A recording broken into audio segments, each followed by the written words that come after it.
Dengan pemberian tunai yang semakin bertambah ini, pastilah kerajaan perlu mencari sumber kewangannya. Jadi, saya nak tanya, dari manakah datangnya dana yang ketara sedangkan dalam pengumuman belanjawan tempoh hari, kelompok T15 menjadi sasaran untuk dipotong subsidi minyak, hospital dan pendidikan. Kumpulan T15 ini, kalau berdasarkan kepada data dan juga pendapatan isi rumah dari Survey Pendapatan Isi Rumah HIS dan Survey Pendapatan Perbelanjaan Isi Rumah HIES oleh Jabatan Perangkat Malaysia Open Dossum, setakat tahun 2022, 15% pendapatan tertinggi di Malaysia bermula dengan jumlah RM13,295 dan ke atas. Takrifan T15 ni, Tuan Yang Dipertua, sebagai golongan maha kaya sangat tidak adil. Khususnya golongan yang hanya 13,000 dianggap maha kaya. Dan saya bukan nak mempertahankan yang kaya-kaya ni, tidak. Bayangkan seorang tokoh korporat dan jutawan tergolong dalam T15, manakala suami isteri guru grade DG48 kalau dah mengajar 12 tahun confirm dia akan dapat pendapatan lebih daripada 13,000. Ataupun PTD M48 suami isteri juga akan tergolong dalam T15. Adil atau tidak? Ini yang saya nak tanya ni. 13,000 lah ya. Jadi saya sebelum ni kerajaan kata kita tak mau gunakan pendapatan sebagai threshold dan atau nilai ambang. Tetapi kenapa sekarang tiba-tiba pakai T15 pula? Bukan kita, saya rasa bukan kita saja pening, rakyat di luar sana lagi pening. Seterusnya, Menteri Ekonomi pernah umumkan subsidi berdasarkan net disposable income dan locality. Dia umum di sini berapa bulan yang lalu. Dan dalam kes penyasaran subsidi diesel pula, Budi Madani tak gunakan formula Menteri Ekonomi. Dan ini memang bagi saya sedikit sebanyak kepada golongan yang berpendapatan hanya 13,000 ni, T15, dikatakan tak layak untuk subsidi RON 15, sedangkan Budi Mandani gunakan kriteria pendapatan iaitu 100,000 setahun, 100,000 setahun, ringgit setahun, dan bersamaan dengan RM8,333 sebulan. Kenapa tiada konsistensi dalam hal ini?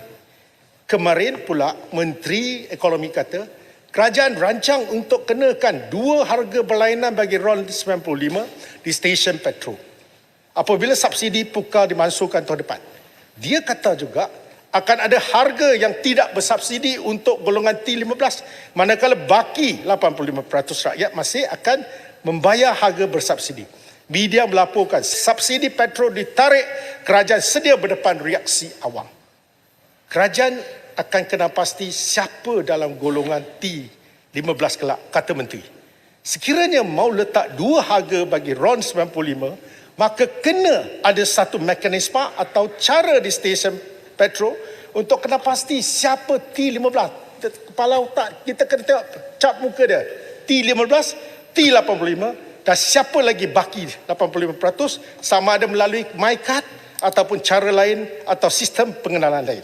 Jangan kita lupa, kerajaan sepatutnya mengambil iktibar kegagalan kerajaan PH pada tahun 2018 hingga 2020 selama 22 bulan telah tidak dapat menzahirkan satu mekanisme pemberi subsidi petrol walaupun 25 juta ringgit telah dibelanjakan dan dibayar pada sebuah syarikat perunding. Ini hakikat. Pada pendapat saya, ini adalah idea yang kurang sempurna atau boleh dikatakan tak berapa sangat, bijak sangat, yang akan merumitkan pengendali dan pekerja di stesen petrol serta pengguna ketika isi minyak serta menambah kos kepada proses menjual petrol. Kenapa pula 85% rakyat dan stesen petrol dirumitkan hanya sebab mau kenakan pada 15% yang lain? Sekiranya kerajaan sudah kena pasti siapa dalam golongan T15, kenapa pula kerajaan tidak kenakan saja levy petrol ke atas golongan ni ketika mereka memperoleh road tax?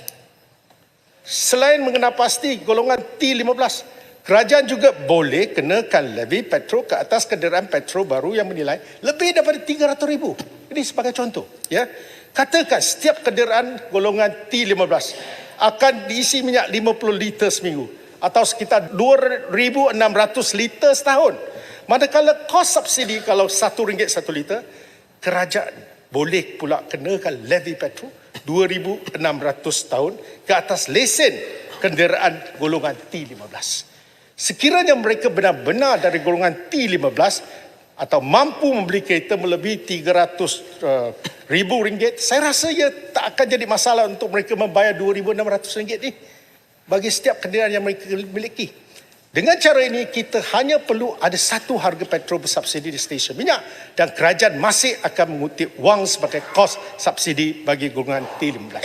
Satu lagi kaedah ialah kaedah yang sedang digunakan untuk budi madani bagi harga diesel, di mana harga diesel diapungkan tetapi 85% rakyat Malaysia yang layak akan menerima bayaran bulanan. Saya pun tidak faham dari mana datangnya konsep T15 ini. Kerajaan kena konsisten.